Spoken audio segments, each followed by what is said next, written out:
I'm Will Straw. I'm the CEO of Prince's Trust International, and it's my great pleasure to welcome all of you here this morning, or this afternoon, if that's the time where you are. Prince's Trust International and our partners, many of whom are joining us today from around the world, are focused on providing young people with the skills to make their way in the world of work. But we know that in many countries, with the economic impact of COVID-19 compounding long-term demographic pressures due to the sheer size of the youth population, that jobs are needed more than ever. And I was talking to one of our partners, Shujaz in Kenya, last week, who told us that there were just 78,000 jobs created in the formal economy in Kenya in 2019, while more than 1 million young people joined the labour market. In these circumstances, familiar in so many countries, new jobs in new sectors are going to have to be created if we're to allow young people to fulfil their promise. And that's what makes today's topic, preparing young people for the green economy, so interesting and timely. As Mike said, later this year, representatives of nearly 200 countries will convene, we hope, in Glasgow in the UK for UN talks to accelerate action to limit global warming. And if governments are true to their promises, and if the necessary climate finance can be found to support the low carbon transition in low income settings, economists tell us that the result will be millions of new jobs in the green economy. But what are these so-called green jobs? How many will actually be available to young people entering the labour market for the first time? And what skills will young people need to access them? These are some of the questions that we'll be exploring today with our expert presentations from Daniela Strimbei from Sols 24/7 in Malaysia, Aicha Seifelislam-Schreiber from Kandaka Naturals in Rwanda, and Peter Okwoko from Taka Taka Plastics in Uganda. But before we hear their contributions, I'm delighted to welcome my friend Nick Bridge, the UK Foreign Secretary Special Representative for Climate Change. Nick is a career diplomat, and we both worked in Washington, DC just over 10 years ago. He's worked for the Foreign Office in the US, but also in China, Japan, and as the UK's ambassador to the OECD. And his current brief is to lead the UK's diplomatic effort in securing a Glasgow agreement this November. And we're going to hear from him today about the UK government's aspirations for the 26th Conference of the Parties in Glasgow and what it could mean for green jobs around the world. So over to you, Nick. Thanks so much, Will and Mike and Rebecca and everybody and fellow speakers. And thank you, everybody. I've looked with great interest over the years at the work of the Prince's Trust in the UK, and this now international work that you're doing is so vital. So it was a real pleasure to have the chance to join you. I'll start with perhaps giving you a perspective on my current work around COP26, and then move that into the jobs space. But before starting on COP26 this year, I want to give an example of the sort of progress that I've seen in the past in the UK that gives me hope, and I hope gives this kind of gathering hope as well. It was actually going back to 2008 in the UK, 2007, 2008, when we all knew about this climate crisis building and the environmental crisis building, but there just wasn't that sense of momentum and alarm, and certainly politically it was very difficult to get enough action. And what triggered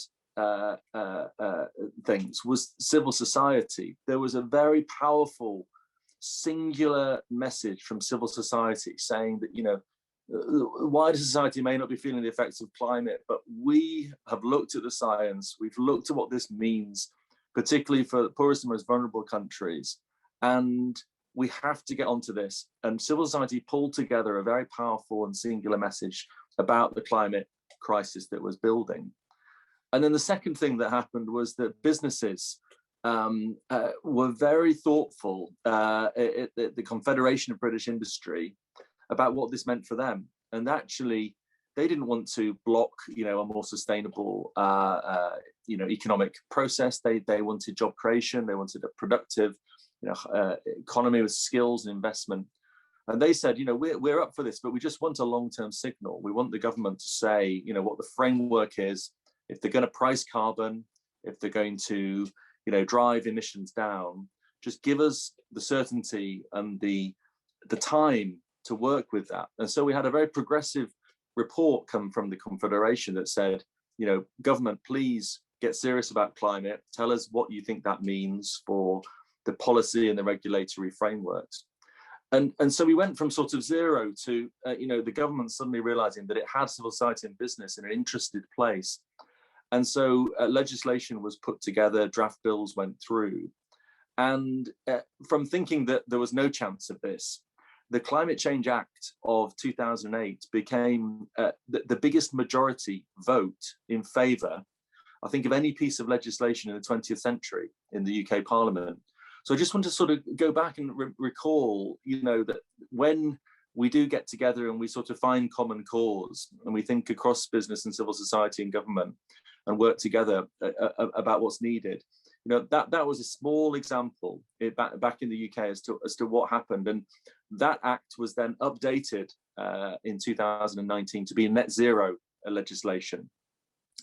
So domestically, and I'll come back to this, the UK now has a net zero framework, a long way to go, but it has the legislative and the statutory requirement to do what's needed. And that's so powerful and important. The second thing that's been happening in my world of the last year or two was our bid for COP26. And so we succeeded in being appointed as the COP president designate in partnership with Italy. So Italy will do the pre-COP and the UK will do the main COP later this year. And so from where I sit, we've got a big domestic agenda in the UK around net zero, and then a big international diplomacy agenda. And in fact, the biggest international diplomacy agenda, it's our top priority, obviously, as a government in terms of our international policies for the next year and beyond. So COP26, just to quickly go through, I think, what that's looking like and how you can begin to think about engaging with that process. As you know, COP21 was a big breakthrough. The Paris Agreement was the time when all governments came together and said, we agree on the prognosis, we agree on the science, and we commit to do what we can to keep temperatures as near as possible to 1.5 degrees. And that was a sort of historic breakthrough that basically gave the responsibility to individual countries to do their part. We tried the top-down global legal agreement. The US, amongst others, had always found that difficult. And we found this accommodation with the Paris Agreement that, left people worried about whether it would be enough. But basically, we had that top-level commitment that every government would engage. And we've spent too long, but we've spent the intervening period trying to lock down the rules of the road and what that agreement actually looks like. COP26, which has been delayed a year because of COVID, is the critical 5 years on, and now 6 years because of COVID, the critical point at which the Paris Agreement said we would all come back together and work out how we had done against the commitments we made in Paris and what we will do going forward to lock in what we need to do. And of course, the Paris Agreement was historic and incredibly important multilaterally, but it was way short in terms of what's needed, as you all know. It set us still on a course for a catastrophic warming of the planet. And so the critical thing about COP26 is, three sort of big goals. The first is that we have to show that we're bending the curve of emissions to keep temperatures within manageable levels. And there's very specific demands of every country there, especially the big emitters. A net zero target that we've demanded as the presidency as soon as possible. And then a near-term national contribution. By 2030, we need to know exactly what countries are doing to get on track for 2050 or whenever the net zero commitment is made in the longer term. Because we can't just have the long-term commitment, it needs to actually mean something here today. So those two targets, the 2030 goal and the long-term goal, are absolutely essential. And we're pushing particularly the big emitting countries to deliver. And now we've managed to get over half of the G20 and around 70% of the world economy to sign up to those long-term targets. It's just a start, it's just a target, it's not action, but it's an essential foundation. From that, we're now working flat out all around the world, our network of diplomats, but our UN colleagues, our Italian colleagues, our European colleagues, many very powerful partners in small island states, and some of the most vulnerable countries are pressing the diplomacy the hardest for obvious reasons. But we're now going flat out to try and get 2030 targets that really show that we have a chance of doing what we need to do. Basically halving emissions by 2030 around the world at a time when they are still going up. So it's a phenomenal challenge for the next 10 years. And we need to show in Glasgow that we have locked in the commitments that will deliver that. The second critical part of it is about finance and adapting and being resilient. As you all know, there is a commitment from the donor countries of 100 billion, and there's this essential need to provide access to that finance to every country, and to show that climate is real, it's happening now. The adaptation and the resilience agenda, as well as the mitigation agenda, is absolutely critical. So we're putting a huge effort into that. It's very challenging. The challenging thing is, particularly now with COVID and the budgetary environments, is that countries are struggling. We've doubled our climate finance in the UK, but many countries are struggling to do that, and many countries are not giving as much to adaptation and resilience work as they are to mitigation work. And we've tried again to be good partners in that by committing 50-50 from the UK budget, and the vast majority in grants rather than tied loans. So we're trying to do our best, but we and everyone else need to do better. So as well as reducing emissions in the first section, financing and adapting and being more resilient in the second section, there's a third bucket, which is getting the negotiations done, which is the rules, the carbon market rules, the transparency rules, the accountability rules that the negotiators need to lock down and really finish off this year. So that's the technical, if you like, the goal that we've set. I think one of the big differences, and why it's interesting to talk to you about this, is one of the big differences with COP26 is COP21 and the previous COPs were in very large part multilateral agreements between national governments. And the only way we will tackle the climate and the wider environmental and ecological crisis is obviously by having a kind of all of society, all of economy approach. And so when we are setting out goals for net zero for governments, we're also setting out goals for business, a race to zero for business as well.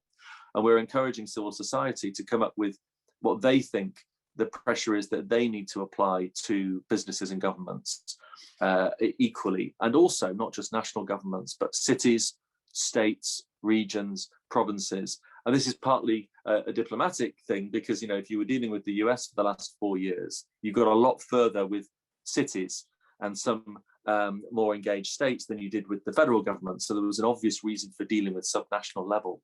But it's more than that. I mean, it's just that often, as you know, you get hubs of innovation and creativity and new approaches in smaller communities, in agricultural or local communities, sometimes in bigger cities. And so we're basically trying to harvest the best of what there is out there and make it feel like something that means something to everyone. So I think COP26 does feel like a way that we need to look to get governments to free up their political positions and generate the ambition they need to generate. But partly we'll do that by civil society and businesses saying, look, I mean, some businesses are saying we're already net zero, or we're already investing in this new economy, and the government is holding us back. The government is not providing the frameworks for us. So by bringing in these other voices, we're unlocking, we hope, the confidence of some governments that are not focused on this, to say, well, actually, you know what, it does seem like it's something that wider society wants us to do and that business wants us to do. The final point about, I think, the context is this extraordinary shift that many of you are experiencing in your work, in the economics of this. We've always had a moral case for action, particularly amongst those who've created this problem, the big emitters. We've always had an environmental case for action and not destroying the resources on which we rely, and our spiritual connections to the earth and each other. We've always had those arguments. But in the last couple of years, the economic arguments have joined and are incredibly powerful. So, renewable, disintermediated, locally owned, energy almost everywhere is cheaper if you properly price, you properly price pollution than any fossil fuel already, nearly everywhere. And the same goes for mobility and transport. The same goes for agriculture. The same goes for buildings, for infrastructure, for industry, that we have the solutions. If we properly price the pollution, then it makes complete sense to go for this on an economic basis as well. So if you've got the science, the environment, the economics, you're missing the politics, and you're missing, leader level commitment and ambition. And that's where we need to just keep pushing and pushing, and leaving people behind and making them feel that they have to catch up.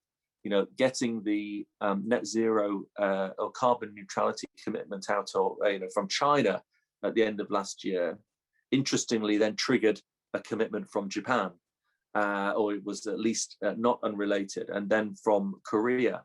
And now Australia is talking very differently about this agenda.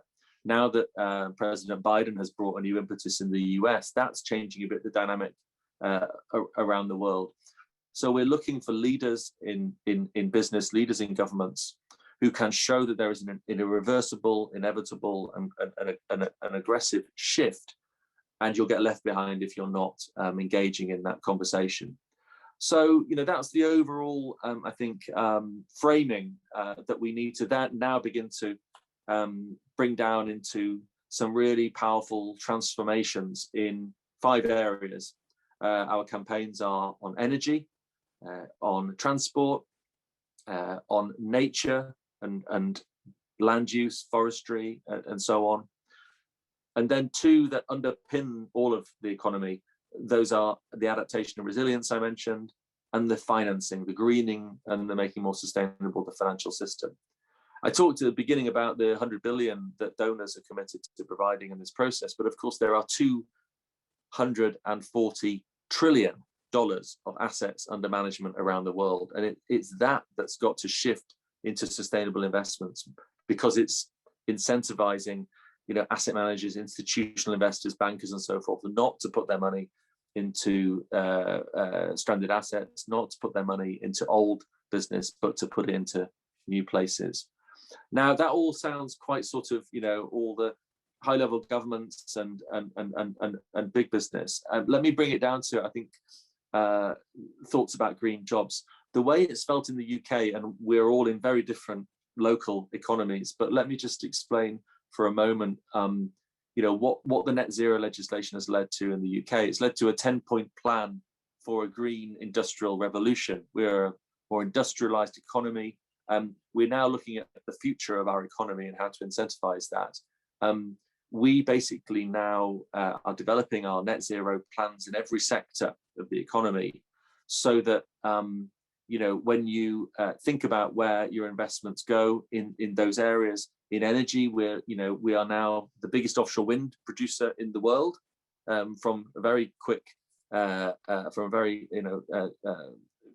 recent start. We've gone sort of 40% coal to zero coal.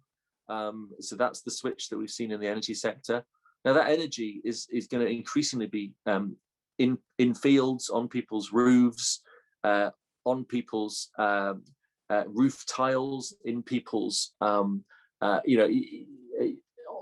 buildings. And I think that the disintermediation, the spread, and the democratization of energy, the fact that we are going to be producers and consumers, the fact that it links to big data and to digital, to smart systems, that it then starts powering our transport differently.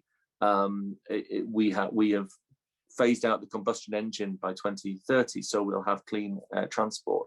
We're going to have hydrogen options as well, including in some of our heating systems. We're going to have heat networks.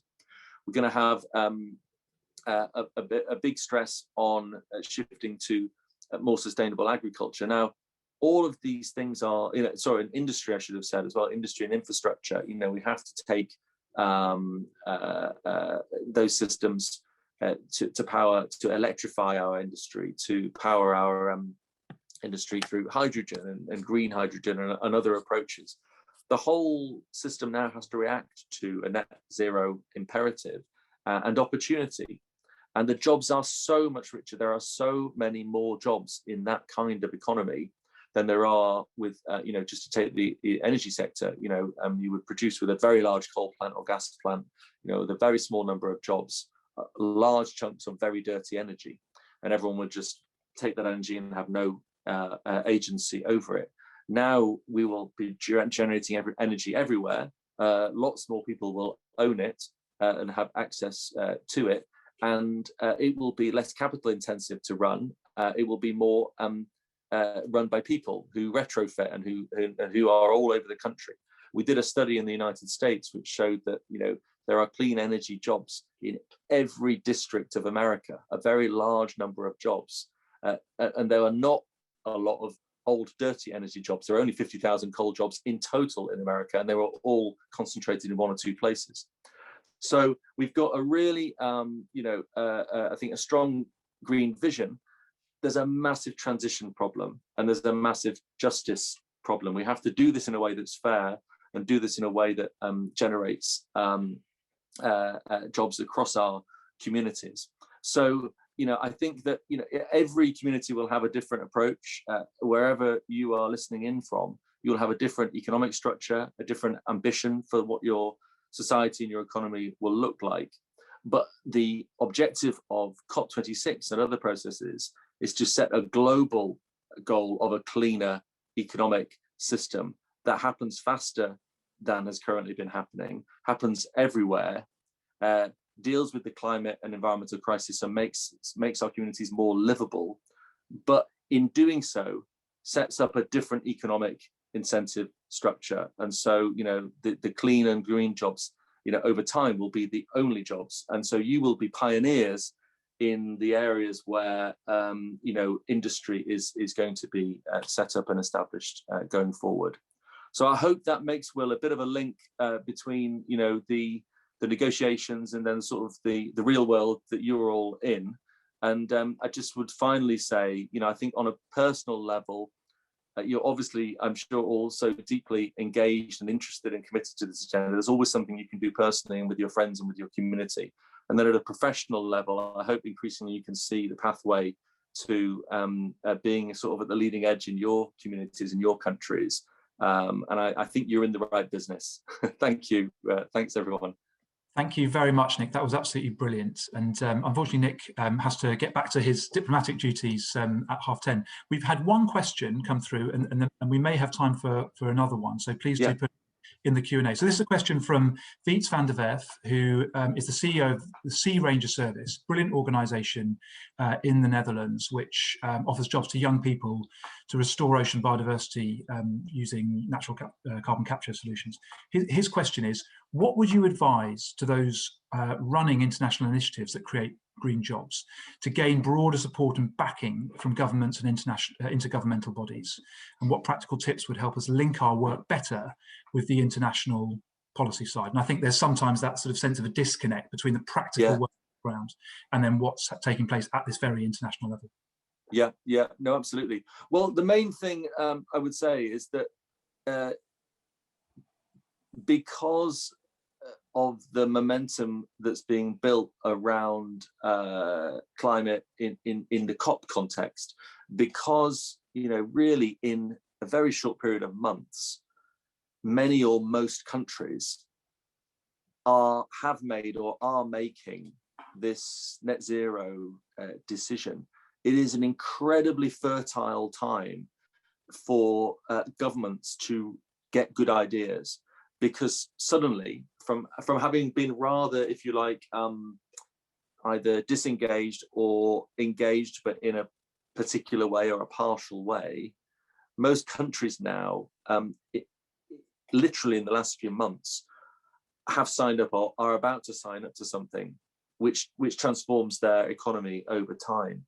And the experience that I've had sitting in the UK system is that net zero, the first thing, and will smile, sort of, you've got to get some sort of cabinet process. You've got to get your ministers, meeting regularly to discuss this stuff. Otherwise, decisions don't get made. Okay, so then you've got to set up your senior officials group who are going to provide those ministers with that advice. Now, those senior officials then need, in each of their sectors, industry, transport, energy, whatever, they all need an ecosystem where they can say, this is hard, but I have a plan, or I'm beginning to develop a framework for how we're going to get there. And it engages business, it engages civil society, and so on. So I'm describing what will be happening everywhere, hopefully sooner rather than later. Or, every government is going to need to reach out and understand how all of its cities, towns, communities, businesses are going to be part of the solution. And so there's a very fertile period right now of thinking about the best ways to do that at all different levels. And it's a kind of whole of economy problem, as we've discussed, the smart systems around how you do your transport, how you do your industry, how you do your powering, and so on. So that's, I think, the bit of a challenge, is that it's kind of everything. So how do you slot in?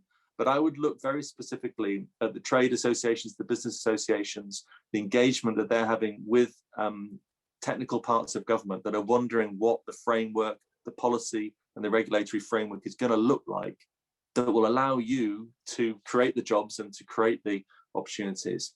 They're also looking for leaders, especially young leaders, inspiring leaders, innovators, creative people, to take them on this journey and to advocate. And you've got a huge social media platform and a huge young people platform who are willing to get behind you and put pressure on government. So I think there's just, in short, there is an openness now in most places that wasn't there in many places until very recently, because there wasn't the external lever. Nick, thank you very much. I should just say to our partners on the call that we're at Prince's Trust International talking to Nick and his colleagues at the Cabinet Office running the summit this November about the role that we can play and bring you into in terms of a global conversation about green jobs. But I know we're out of time for you, Nick. We'll make sure that you get all the presentations that are coming up later this morning. But just to say thank you very much for spending some time with us. And I'll pass now over to Rebecca and Mike. Right, thanks so much. Thanks everybody, and good luck. Enjoy the conversation. Bye. Thank you. Yes, thank you so much, Nick. Thank you, Will. I think it was a great honor and a pleasure to have Nick come and present for us. And I know, Will, that you had a lot to do with that, so thank you. Now, however, we're going to really take the conversation towards what we are working with directly in PTI, which is on training youth towards getting either jobs or getting back into education. So what we've done this time around, for those of you that have been attending the previous Connecting Ideas webinars, we've been focused very much on our own delivery partners, but this time around we have focused on trying to find organizations around the world who are connecting, creating green jobs with training youth. And we found some really, really amazing organizations that you're going to be listening from, you're going to hear from soon. I'm not going to take too much time discussing how cool they are. I think you're going to see that yourselves when you hear them present. We're going to be starting with an organization which actually is a partner of ours, which is Souls 24/7. We're going to hear from Daniela Strimbei. I'm just going to go ahead and share the slides on my screen. You should be able to see them shortly. Meanwhile, Daniela, would you care to give a quick introduction to yourself? Definitely. Thank you very much, Rebecca. Hi, everyone. Thank you for being here. I'm Daniela from Souls 24/7. It's an organization, a Malaysian organization based and active in Malaysia. And today, I am going to share a bit about our solar vocational training. But before I go into that, even though Nick is not here anymore, I want to express my gratitude for him sharing this impressive green vision, because it's so valuable even for us to have the larger picture to this and to see where our services fit in as well. We can go to the first slide, Rebecca. Now, SOLS has been running training for disadvantaged youth for overall about 22 years. So you see here 2017, by that point, we had been running youth training for 18 years, but only in 2017, the management decided to aim higher and to tap into high income economies for our beneficiaries. The objective was a job in an industry that was new, booming, and with opportunities for career progression. As Nick said earlier, businesses want to engage in green economy, but they also struggle with lack of clarity, uncertainty, and we found in the solar industry in Malaysia with lack of manpower. The solar energy products, especially in 2017, were so expensive, not because of the price of the solar panels or the service of installation, but because there were not enough people trained in maintenance. So then that service made the entire situation much more pricier. So the research that we've done confirmed that solar and this sector of green economy would be a good area for us to bring our young people towards. We saw it as an opportunity, and it's interesting because when we started, the government in Malaysia wasn't focusing as much on this direction, but lo and behold, since 2019 it became a national priority. Subsidies are being offered, and this allows the industry to truly boom and create sufficient jobs. Now, our particular solar training history starts in 2017, and we've had 3 batches so far. Per batch, the training duration is 18 months, and we engage about 85 to 100 students, primarily from indigenous people. These are young people aged 17 to 27 years old, generally from the bottom 20% socioeconomic strata in Malaysia. This is a larger program. So the solar technical training fits in a larger program that leads them through numeracy and literacy, if necessary, English training. And only then on that foundation, very often these young people are actually coming from a low formal education background. So we're sort of bringing them up to speed and then introducing them to the solar vocational training from months 4 to 12, together with other modules like computer technical training, language and life skills, personal development, and job readiness. Further than that, the following 6 months, we ensure that they go through an internship in solar or an industry of their choice, and we provide employment support. Throughout the program, it's insufficient to expose them only through to the academic modules. So we bring in, pre-COVID, we used to bring in person. Now it's online, but we bring in speakers and trainers that support them with employability workshops, even provide them temporary jobs in hospitality, weekend jobs. And all of this aims at preparing them not just technically to be good in solar, but also to be able to get the job and hold the job in the solar industry. We can go to the next slide, Rebecca. Now, for the ones that are curious of how long it would take for a young person that has average exposure to formal education and no technical background to learn the fundamentals in solar PV installation, it's about 250 to 350 hours. The delivery is shaped in 1 to 1.5 hours per day, 5 days a week. It's also to sort of give a breather in between sessions. And it's 75% theory and 25% practice. Now, this may be counterintuitive. We may think, shouldn't it be more practical? Shouldn't they do more? In fact, the reason why there is so much theory is because we start from the basic. Literally, the first lesson says, this is the sun. What do we know about the sun? Because this concept may be seen differently in their tribe or in their village. So bringing that into the space of solar vocational training requires a certain transition. Hence, there's quite a bit of theory, but a lot of it is really the basics of solar energy. the overall outcomes per batch pre-COVID have been a 90% graduation of the program.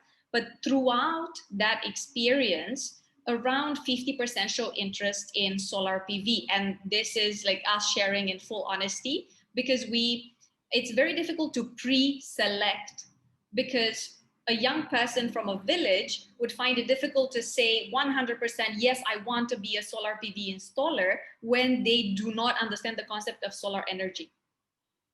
So once they engage in the program, once they start going through the introduction, that's when some of them would say, hey, actually, I want to do, I want to work in a different industry. My inclination, my interest is in a different area. So this is nowhere near forceful. It's really only for the young people that want to engage in the industry. So 25 to 30% did get jobs in solar PV upon completing the internship. Some of them decided to continue studies, to further their studies. Others got jobs in their industry of choice, and a part did return to their village. Now, there are interesting case studies of the ones that returned to their village with the knowledge of solar. So sometimes they would liaise with us because their village did not have electricity, and we would form partnerships and donate solar panels to the village, just because then they had the awareness that, hey, yes, there is another avenue of getting electricity for my village that does not depend on the government infrastructure.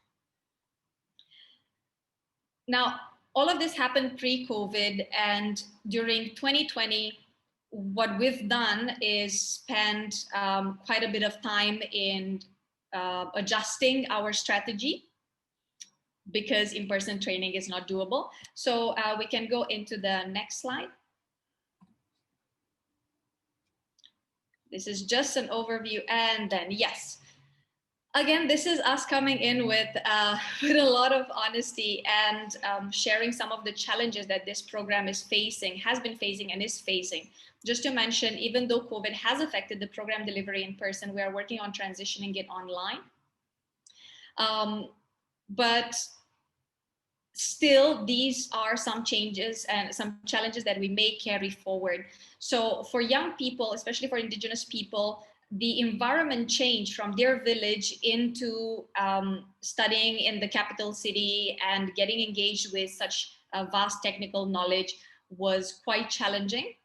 So we have our internal mechanisms, and it takes a lot of patience to work around this. And it goes along the lines of providing a gradual integration in the program, and providing a lot of mental support, team building. And it's the same challenge with adjusting to solar education, because they lack technical background. When it comes to the internship placement, we do face a certain stigma on Indigenous people's professional behavior, gender biasness. Very often, as we were liaising with different companies to secure internships for our students, they would say, oh, we would not take females. Why? It's riskier for females. We just want males because they have to put up solar panels, and males are stronger, etc., etc. Nothing out of the ordinary, unfortunately.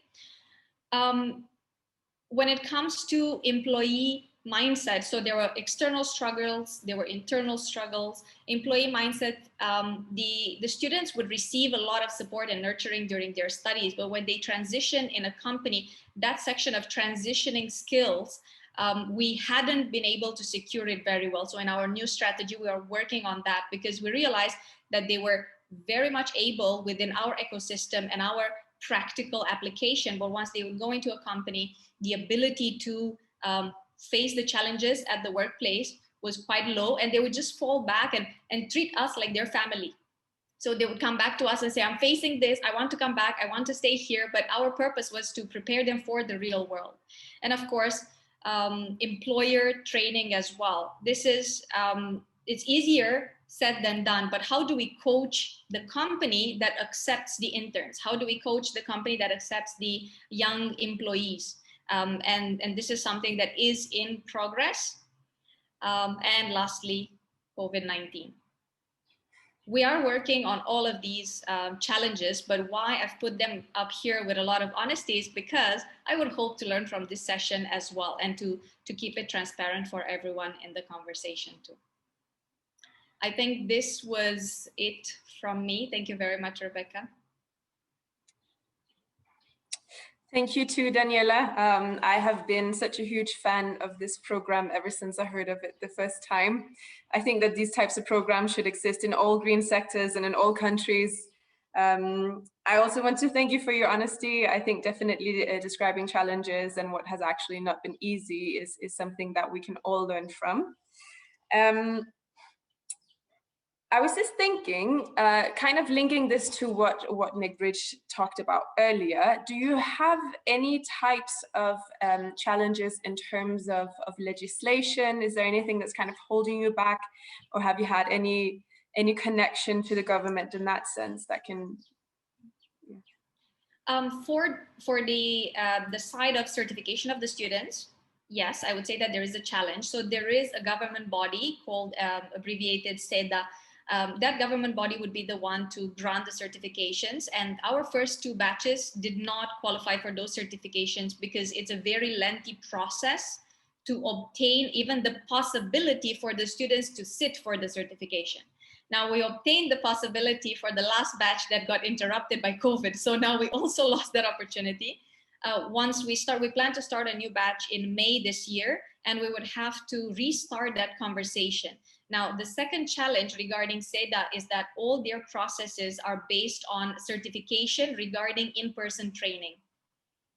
So they would not, it's expected that they would not have updated policies and methodology to certify based on online training.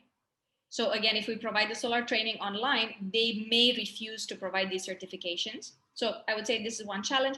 And then the challenge of job creation. The policy is very volatile. And I have this awareness because a part of our sector of our activity is solar energy as well. So we have this arm of social enterprise. And the conversation goes around expansion because there is a new policy that supports this. So a lot of households are applying and they need the installation to happen very fast. But then you get the news, oh, but in 4 months, there is a new leadership and that policy will change together with the new leadership, and nobody knows where that policy will go. So there is a rush, and a company that is not able to quickly expand and quickly downsize again would not be able to ride these very short, powerful but very short waves. So I would list these 2 challenges. Just to follow on from that, Nick Bridge said one of the challenges for the business world is about things like you mentioned that subsidies were introduced in Malaysia, which then means that you are you're more cost effective and you can operate to a greater extent. And he said one of the sort of key points is that governments are going to have to come together and make these promises long term. When those subsidies came in for you in Malaysia, how long have they told you it will last? Was it a 2-year commitment to subsidies for solar, or what sort of timeframes were you looking at? It's about 1-year time frame. But again, there is the documentation of it. So there is an announcement that the policy is open, but there is no process for it. So then there is a delay. So usually there is about a 6 months window to at least secure the contracts, and then the implementation can be done later because those contracts were secured. So there are some artificial movements that a company can make. But this really takes a lot. It takes for a company to be very dynamic and to be very on the ball, because there is no guarantee of how the policy will evolve. Of course, there could be a hope for it to be better, but it's not always an upgrade in that policy. Thank you so much. Sorry, Mike, did you have a follow-up question? No, not at all. I was just to sort of mutter after someone says something. Yeah, thank you very much. Sure. Okay. Thank you so much, Daniela. And just a reminder to all the attendees, if you have any questions, feel free to list them in the Q&A section at the bottom of your screen. We will have a bit of time after each organization is presenting. We will also have a bit of time later. So if there's something that you want to ask Daniela or her organization, please feel free just to list them in the Q&A section, and we'll get to them later. Next, however, we are going to go on to an organization that also I'm a really big fan of. You can almost sense that it's me who arranged this webinar. Kandaka Naturals in Rwanda. Ever since I moved here, I have been a huge fan of them. I only use their soaps. I would never go anywhere else. I love the ecofeminism that comes from them. I love everything that has to do around this organization. And I think also when Nick Bridge is talking about how it's important to have leaders among people who kind of set the way and put pressure on politicians and on businesses and kind of lead the way. I think that what we're going to see here is a really great example of that. So Aicha, I'm going to go ahead and have you unmute yourself if you're ready. Can you hear me like this? Yes, I hear you. Are you comfortable with me sharing your slides, or would you prefer to share them yourself? You can share them. I'll just say next slide. Great. Let me just get to that.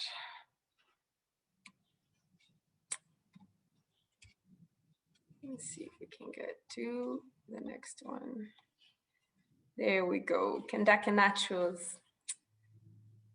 Yes. Thank you very much, Rebecca, for this introduction. I am humbled to be here and very honored. Even though we're not really partners with you, we had a lot of very great talks and exchange of ideas. So thank you very much. Before going to Kandaka Naturals, very shortly about my background, and maybe you can understand Kandaka Naturals better. So my name is Aicha Seifelislam-Schreiber. I'm originally from Sudan, and I studied mining engineering and then later transferred into environmental science and environmental engineering. And currently I'm doing my PhD in ecological modeling. 2 years ago, when I finished my studies, I decided I want to take my knowledge. I studied in Germany, in Aachen. I decided to take my knowledge back home to Sudan, and I wanted to build something. It didn't work out.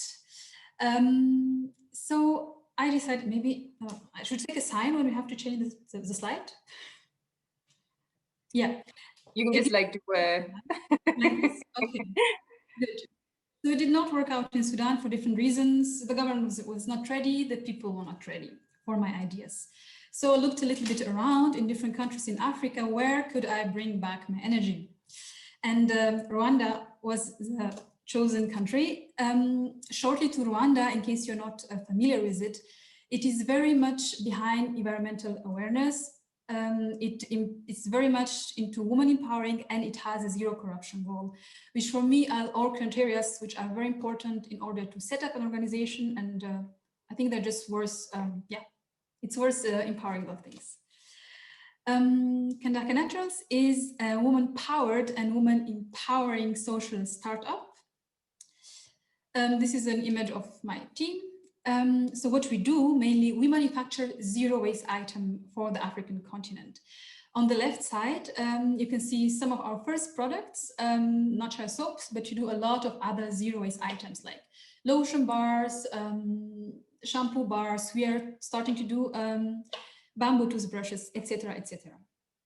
30% of our earnings go to our social missions, which is on the one side, women empowerment, on the other side, promoting zero waste. On the right side, you can see the second of our products, which is for me the symbol of Kandaka Naturals, and those are reusable sanitary pads. I don't know if you're familiar with those pads. It's a pad that you can wash again, and it's the opposite of the disposable one. So you can use it up to 4 or 5 years. We say I have one that I bought in India in 2013. I'm still using it. So in average, a woman throws away 200 kg of menstrual waste in her lifetime. So with this one, you can count it, you reduce a lot of waste.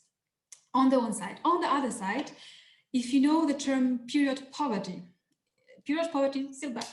Period poverty is when a woman or a menstruating person cannot afford buying menstrual products due to lack of money or whatever reason may be there. 17% of the girls and women in Rwanda do not have access to menstrual hygiene products. And that's why this product, the pad, is for me the Kandaka product that I love very much. So to our women empowerment part, on the one side, as you see, we do the production of reusable sanitary pads. We sell them, subvention them, or just give them away, depending on the finances of the people. But that's not the only thing. We also do hygiene management workshops, and we build girls' rooms, safe spaces for them to talk about menstruation, about health problems, about all the things in order to empower them. This is one part of our empowerment.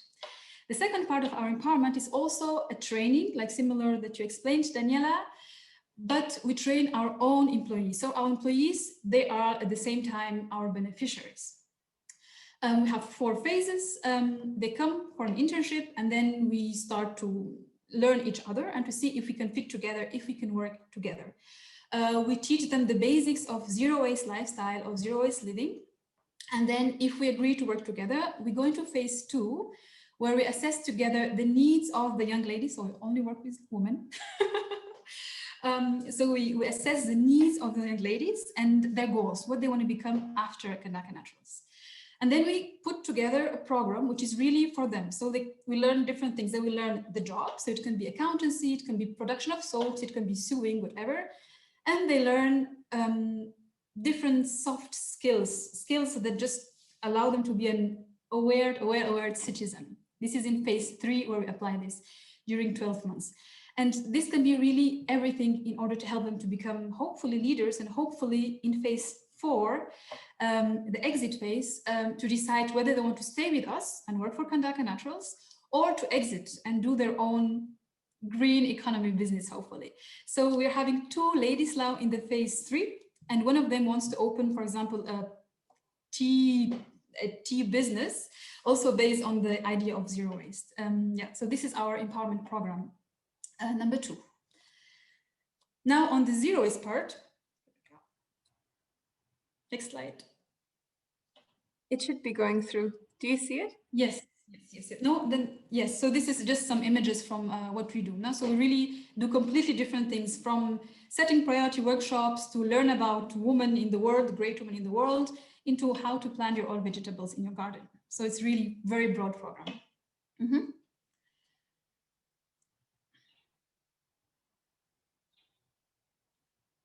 Yes, this was the one side of our work. The other side is promoting the zero waste. Next slide. So what we do in the zero waste part, as I told you, we bring zero waste products in Rwanda, into the Rwandan market. When I came 2 years ago, there was literally no zero waste soaps in the market. So I thought, okay, let's start with this product in order to change the behavior, the consumption of the people. Because of course, if you don't have zero waste product, you just cannot easily do zero waste living. We create zero waste union groups to talk about the topic, and we promote the zero waste lifestyle. Next page. Some of our results are, for example, 1 year ago, so 2 years ago registered, 1 year ago we started production. We had 4 products. Now we have 45 products in the market. We have an active zero waste circle that talks about zero waste. Rebecca is also part of it. And we have a community of over 2,000 customers or followers that we share our ideas. And the last but not least, next week, there's going to be the opening of the first zero waste store in Rwanda, and maybe in East Africa, I'm not sure. I heard there is one in Zanzibar, yeah, which we're very happy to be part of. Yeah, so this is mainly Kandaka Naturals. And yeah, if you have any questions, please don't hesitate. I think that there is a question. Let me just get out of the sharing here. Yes, we have a question from Wietse van der Werf. My question for Aicha, you already mentioned people have at times not been quite ready for your ideas.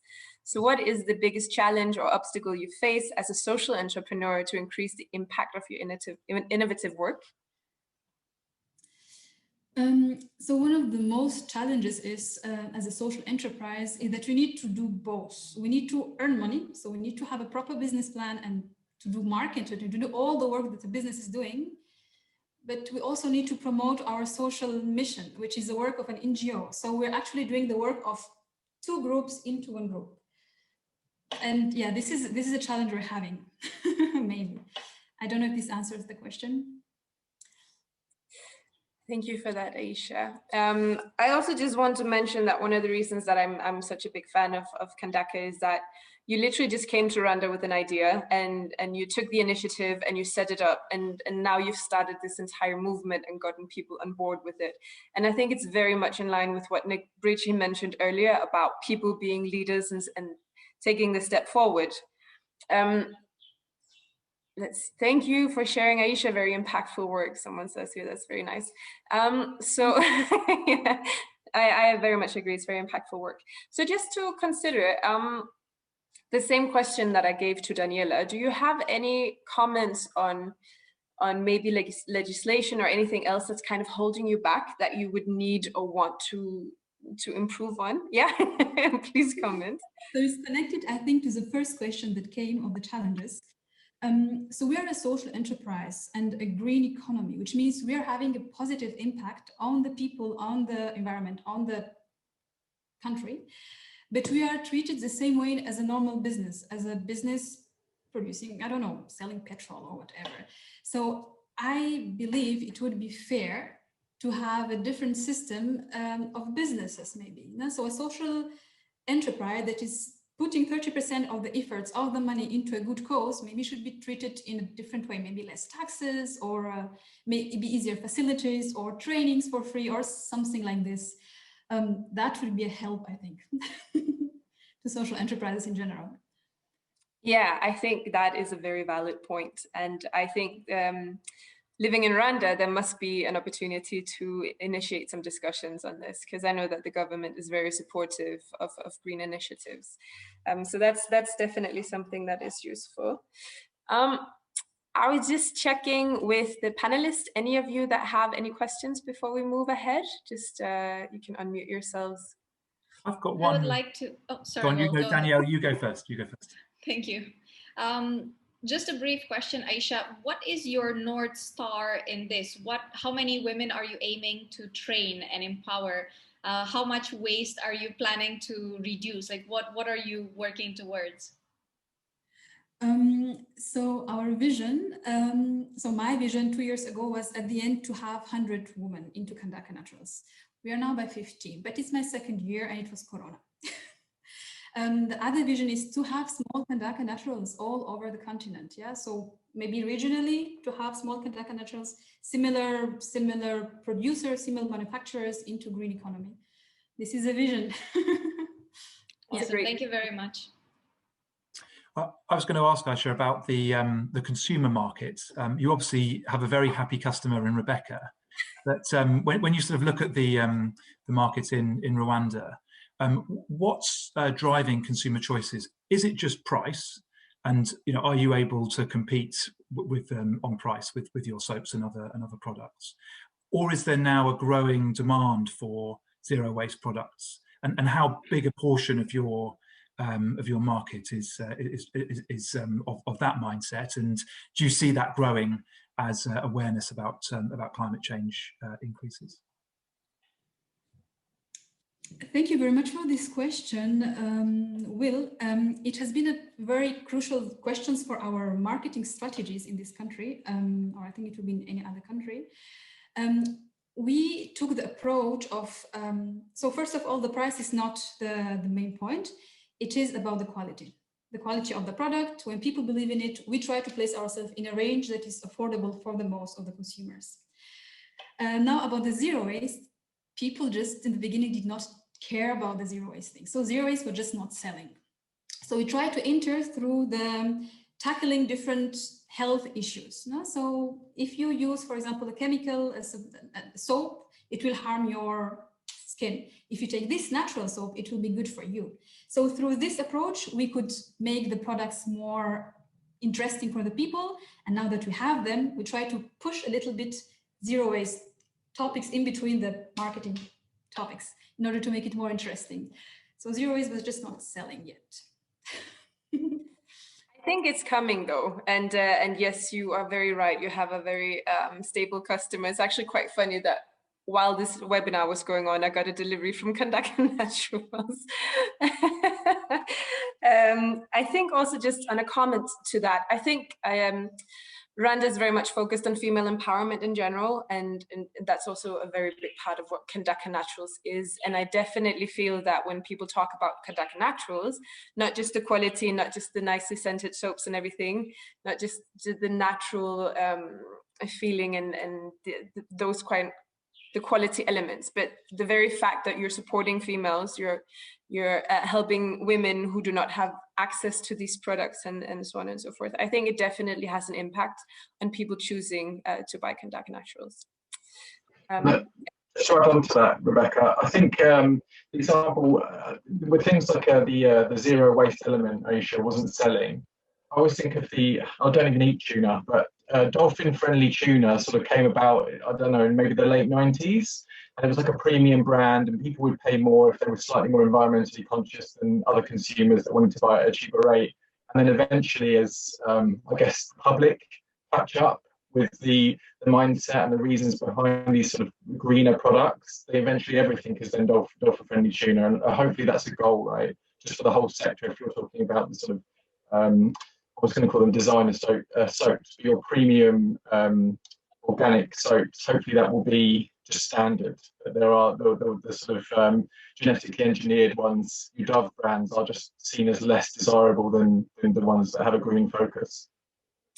Yeah, and I feel like the customer base is really growing really quickly with this subject, becoming more environmentally friendly, becoming more zero waste aware.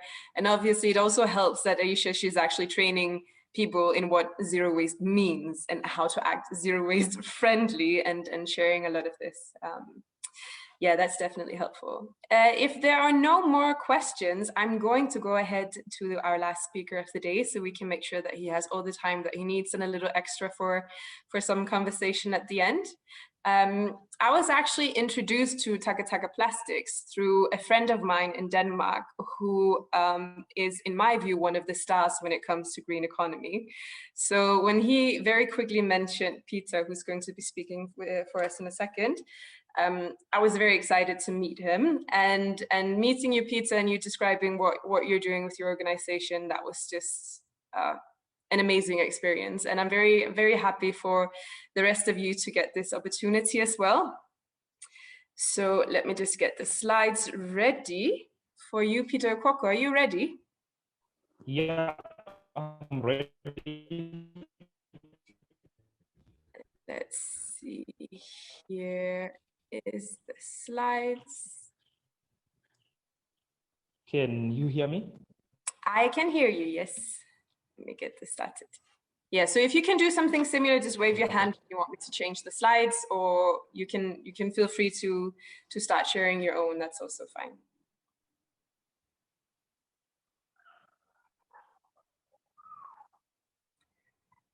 Peter, do you see my slides?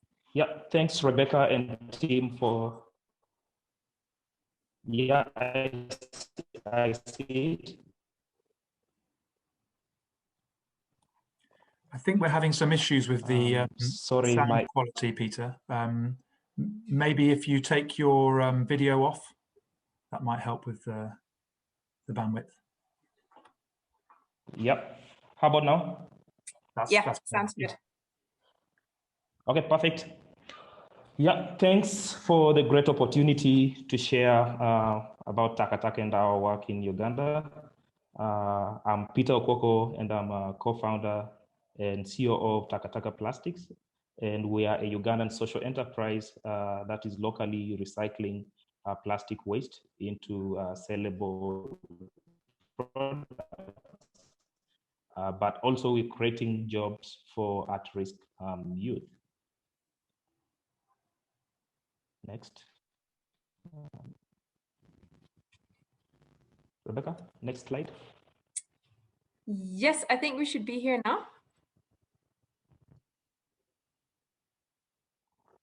Nope. No.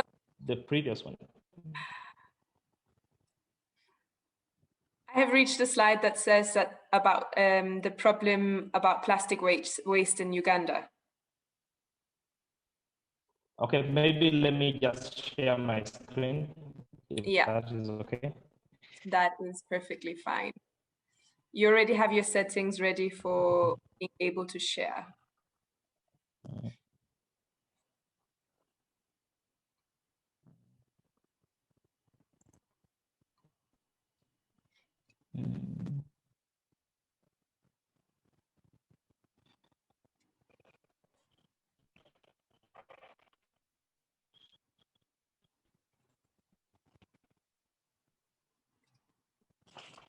Yeah, can you all see my screen? I see them, yes. Okay, perfect. Let me continue. Yeah, so this picture depicts what is happening not only in our Uganda.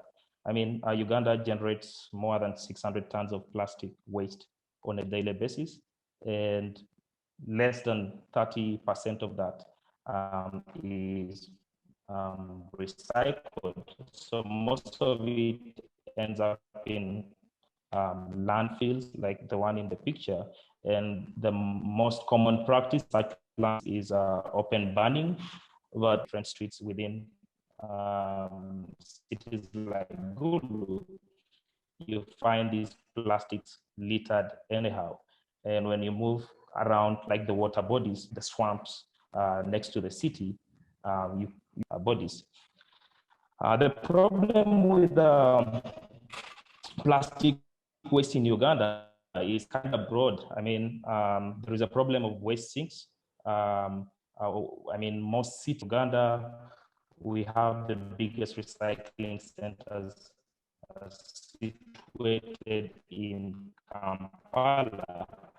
And I mean, it doesn't make economic sense to keep on transport to Kampala for recycling. So this creates a problem that we termed as a waste sink. So most cities outside Kampala are like waste sinks.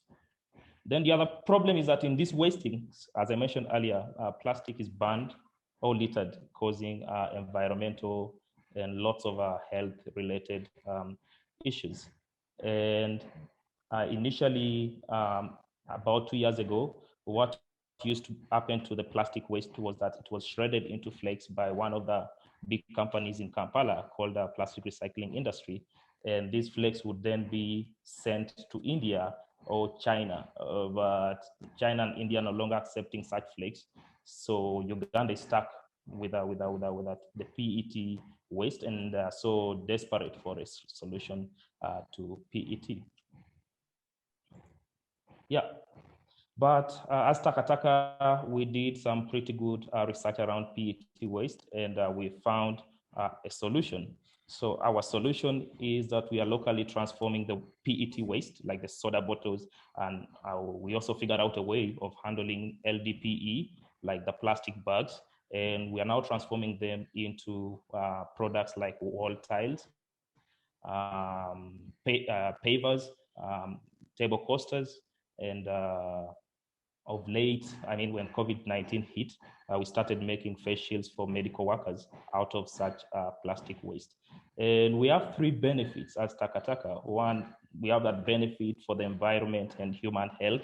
Then we're also creating local jobs. We recruit mostly former street connected youth and train them throughout the value chain of plastic waste management. And they also do the production, like in our production facility, 80% of the workers are former street connected youth who have barely any education background. Then the other benefit with our solution is the circular economy aspect.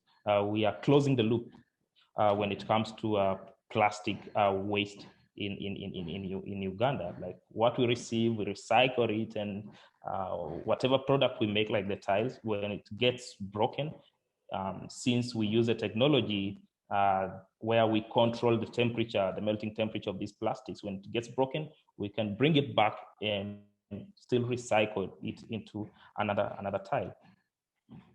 Yeah, that is just a picture of some of the products that we made. That's me standing in a room. We created this room just to test our tiles. We did a flammability test. It was a requirement. We had to do a flammability test to see if it can pass the test.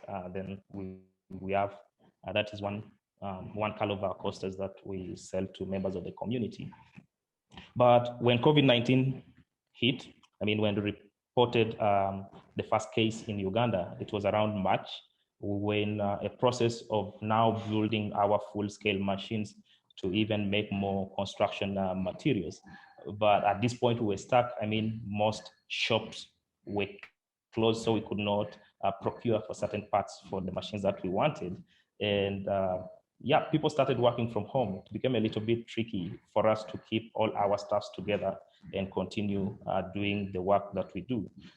However, we found a problem. I mean, during that time, we had paused on the recycling aspect, and we're now doing like more of a community work. I started up a group called Gulu COVID-19 Mutual Aid, where we're soliciting for resources, food aid that would take to members of the community and the hospitals around Gulu and support them. So it was during this one day when I went to one of the hospitals, and I went to the isolation center, and it was sad to see how the medical workers were like illy equipped.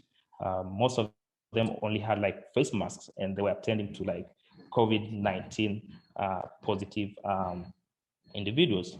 So yeah, I went back and researched about face shields, and we're like, yeah, we do plastic. We have expertise in plastic, and these face shields are made out of plastics. Can't we figure out something around this? So I sat with my team, and yeah, we started playing around with whatever plastics we can find around office. And fortunately, because of that, the program that we started to support the health workers and members of the community, we had pretty good networks with the clinics, the hospitals around Gulu. So we made prototypes and shared with the medical workers. They gave us feedback, and it took us about 2 weeks to come out with a product that they can really use. And yeah, so ever since then, yeah, we started making the face shields, and we're actually donating most of the face shields. Fortunately, we got some supporters who were like, yeah, we can support your cause. And ever since that, we've so far distributed more than 10,000 face shields across Uganda. And it's fascinating. I mean, when you tell people that these face shields are made from plastic waste, they're like, come on, nah, that's a lie. You cannot make these from plastic waste. And then the other thing that we always tell them is they're actually made by former street connected youth. And with that, it has helped change the mindset of people about plastic waste in Gulu, not only Gulu, but Uganda at large. And it has also helped change the mindset of members of the community about street connected youth. Like, it's kind of restoring that lost hope.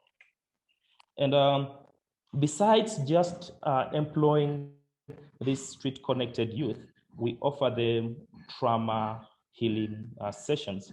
Like, for those who don't know about this, Gulu City, where we do our operations, is in northern Uganda, and it suffered. There was a war that took place in northern Uganda for more than 20 years, the LRA war, and it took place until around 2008 to 2007, and most of these kids were born in such a situation.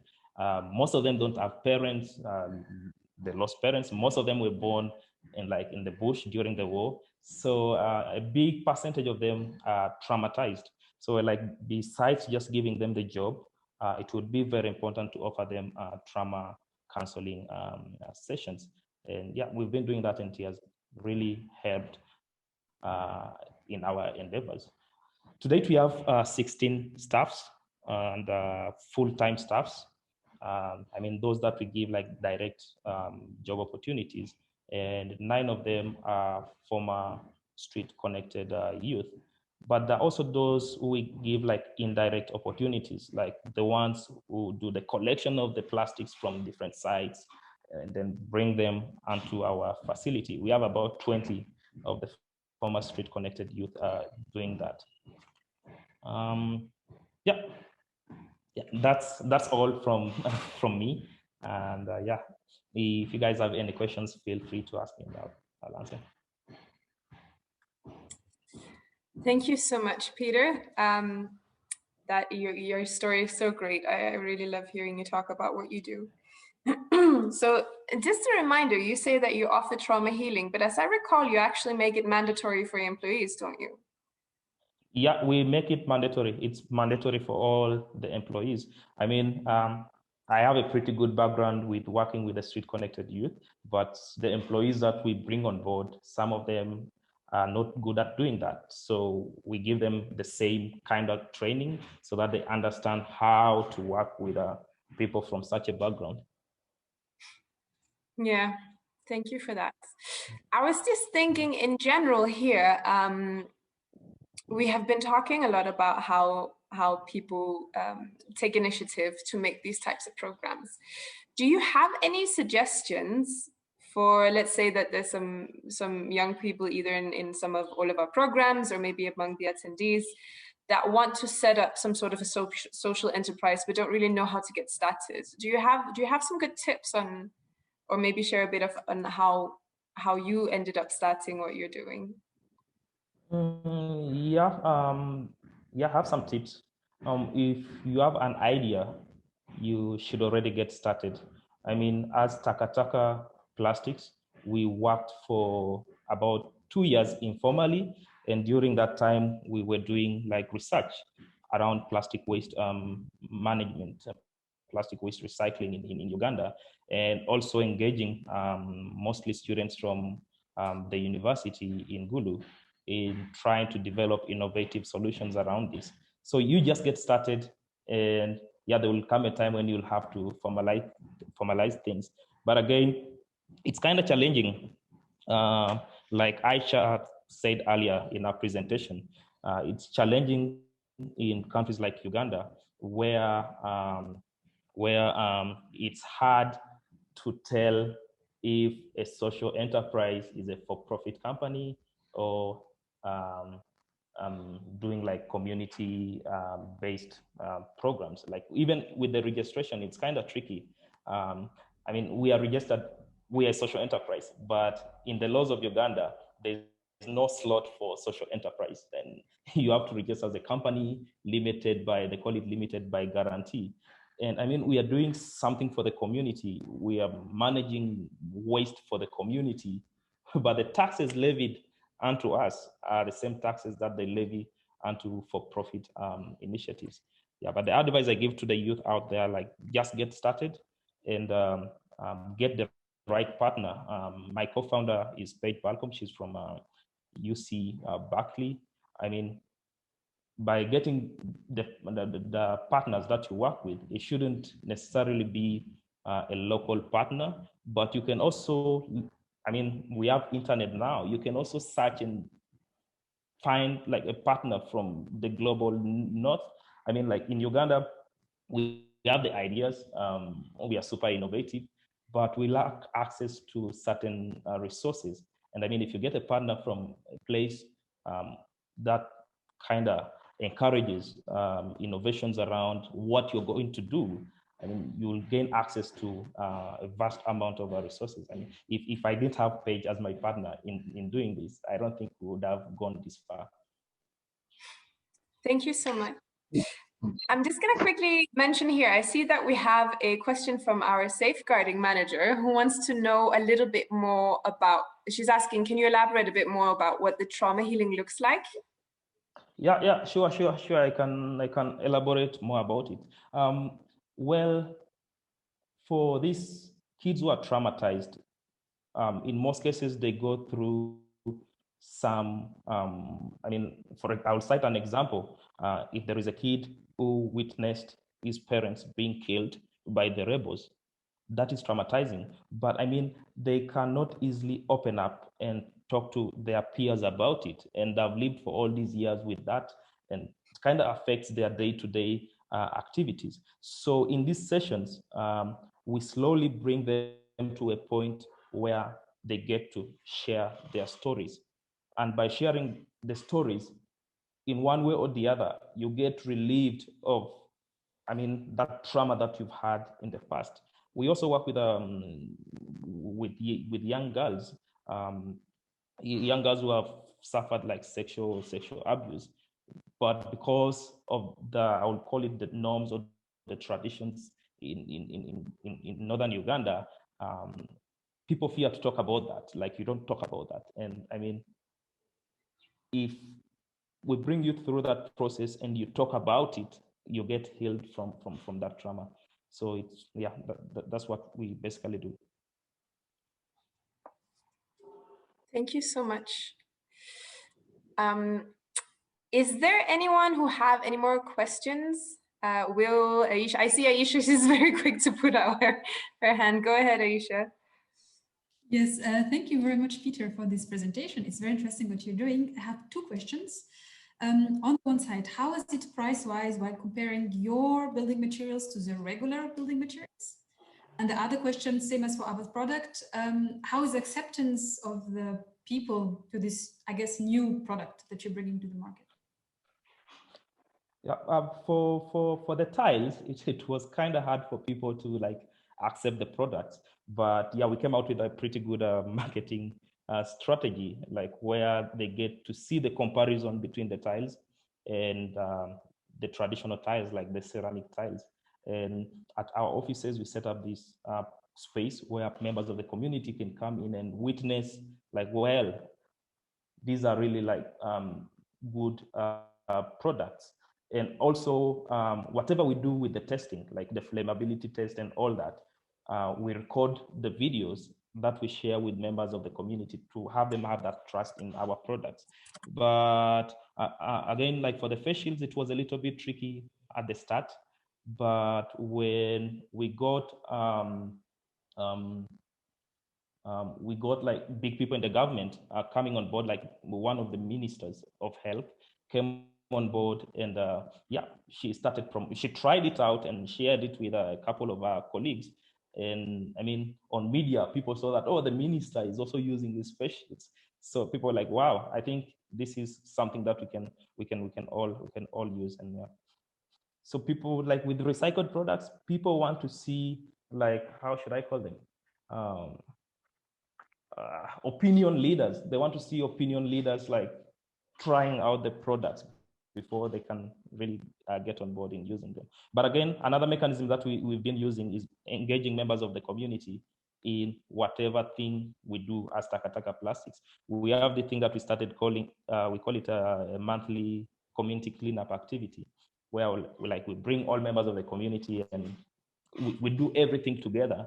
And they can also visit our headquarters and get to learn from our team about like the processes. And that. Thank you for that. Peter, I see here that we have a question from the Green Car Wash here in Rwanda who wants to get in touch and get some questions about your materials. What I'm going to do about that is simply to send you the email address of the Green Car Wash. Yeah, sure. Yeah, and then you can get in touch afterwards, because I see that we only have 4 minutes left. Are there any of the panelists or any of the attendees that have a last minute question? Please feel free either to raise your hand or post it in the Q&A section.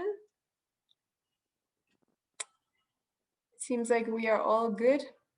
Okay, I am going to then send the ball over to Will to give some closing remarks. Thanks, Rebecca. And I just wanted to thank everybody, both the speakers today and everyone joining as well. I think these discussions sometimes live in two different orbits, where you have this very scientific, technical, diplomatic discussion relating to the sort of climate negotiations in one sphere, and then the more practical conversation about social enterprises, particularly in the zero waste, circular economy, green space, getting on and doing the work that they do. And we've heard 3 fantastic examples of that today. But I think what this conversation has shown is that those two spheres need to increasingly come together if we are, as a planet, to prevent the worst excesses of climate change, get our climate back on track, stop the decline in biodiversity, and critically use this transition to ensure that the next generation of young people have really fulfilling work to do. And I think one of the things that we at PTI will seek to do as the UK hosts the COP over the next year is to bring these conversations to policymakers. And I was very struck today from the contributions from Daniela, Aicha and Peter about the importance of both policy and finance. On the one hand, that need for stability in policy, I think Daniela particularly drew that out, but also, as Aicha mentioned, the need for social enterprises or businesses focused on the green economy to be given preferential treatment in relation to tax and regulatory requirements to reduce costs, and perhaps there could be something in there as well about encouraging employment as well. And then, as Peter reflected on the need for finance, and I think Nick set out that very, very large number, 100 billion in climate finance that has been promised by donor governments, and very little of it so far actually been realised. So I think it's good that the UK government are focused on that, but we need to make sure that if that finance is realised, that it trickles down to the social enterprises who are innovating and creating new products, building consumer markets, and critically taking young people and giving them a pathway into work. So I think it's been a fascinating discussion today. It's really brilliant to hear about all of your work, and hope that we at PTI can continue to work with you and build this conversation, ensuring that these climate diplomats ahead of November and beyond understand about the work that you do.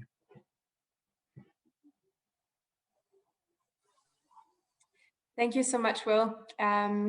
I see that we have reached the time exactly here, so I'm going to say thank you to everyone for attending. Thank you for everyone participating. Thank you for everyone presenting, and I wish you all a great day, and I hope you all got inspired. Thank you. Bye. Bye. Thanks, Rebecca. Bye. Thank you. Bye. Everyone. Bye-bye.